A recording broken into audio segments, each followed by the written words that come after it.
inspirasi usaha pemirsa, boneka bentuk karakter animasi mungkin sudah biasa kita jumpai. Tetapi bagaimana jika aneka karakter animasi dibentuk dari bahan dasar rotan?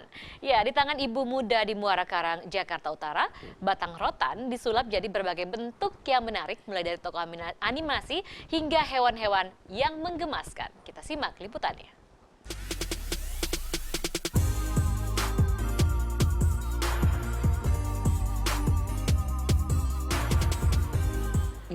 Rotan menjadi kursi atau menjadi meja?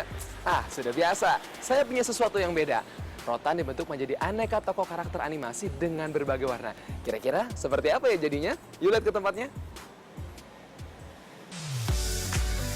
Di rumah yang terletak di kawasan Muara Karang, Jakarta Utara inilah, rotan disulap menjadi kreasi unik dengan aneka karakter animasi yang unik dan menggemaskan. Ini produk-produk yang Lucu-lucu ya?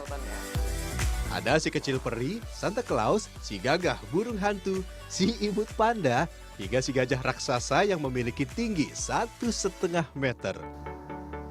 Semua keranjang rotan unik ini lahir dari tangan kreatif Novita Simon. Ibu muda ini sebenarnya telah merintis bisnis keranjang rotan sejak tahun 2007 lalu. Namun, saat itu hanya model kotak piknik. Wah, masih banyak ya model-modelnya. Bosan dengan model keranjang yang itu-itu saja, Novita mulai membuat rotan karakter animasi. Novita banyak mendapat inspirasi dari satwa, pakaian adat, bahkan dari tokoh film fiksi dan televisi. Tidak cuma cantik dipajang, rotan ini juga fungsional untuk wadah menyimpan barang. Menjalankan usaha dari rumah mantap dilakoni Novita karena ia bisa mudah membagi waktu antara bekerja dan mengasuh buah hatinya. Dengan di rumah itu tidak berarti kita tidak bisa berkreasi ya. Dengan di rumah kita mungkin waktu lebih fleksibel, kita bisa bikin barang-barang yang tidak pernah ada. Kita punya waktu lebih banyak untuk bereksplorasi dibandingkan dengan kalau kita kerja resmi di kantor. Novita pun tidak ragu membagi ilmunya membuat rotan animasi ini. Bahannya hanya rotan batang yang dibelinya dari produsen rotan di sekitar Jakarta. Setelah direndam, potong rotan dan bentuk sesuai karakter yang diinginkan. Ini dia bagian tersulit, menganyam. Butuh kesabaran serta ketelitian ekstra untuk menganyam rotan ini. Salah sedikit, bisa-bisa kucingnya menjadi besar sebelah atau anyamannya rusak. Keunikan rotan anyaman animasi ini terletak pada bagian aksesorisnya yang tidak menggunakan lem sama sekali, melainkan menggunakan teknik anyaman langsung ke bagian badannya. Tapi tenang, bagian dalamnya tidak tajam kok. Bahkan dengan menggunakan teknik anyaman ini, aksesoris jadi jauh lebih kuat dan tidak mudah copot. Lanjut, sekarang giliran dicat. Oh iya, cat air ini tidak berbau dan lebih aman untuk anak-anak dibandingkan dengan cat jenis lain. Nah, kalau semua sudah dicat, jemur deh. Agar makin cantik, tambahkan aksesoris, yaitu bagian mata dan kumis, dan selesai.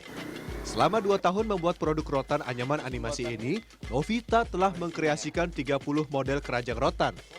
30 produk rotan animasi sebulan pun siap untuk dipasarkan. Untuk menjangkau konsumen dari daerah, wanita kelahiran Jakarta 38 tahun silam ini memanfaatkan kecanggihan teknologi lewat jejaring sosial. Buat anak sih sebenarnya, kan kalau di rumah suka berantakan tuh. Aku suka taruh-taruh jepitan rambut, terus kalau mejanya berantakan masukin aja kayak pensil warnanya biar nggak berantakan. Dengan kerja keras, modal awal 1 juta rupiah mampu menghasilkan omset 15 juta rupiah setiap bulan. Meski produknya sudah merambah ke mancanegara dan meraih pendapatan besar, tidak jarang berbagai kendala menghadang. Mulai dari hasil produk yang tidak sesuai atau cacat produksi, hingga pernah ditipu oleh pelanggan. Order untuk hadiah souvenir ulang tahun anaknya, kita udah buatin semuanya. Waktu itu kita nggak mintain pembayaran lebih dulu.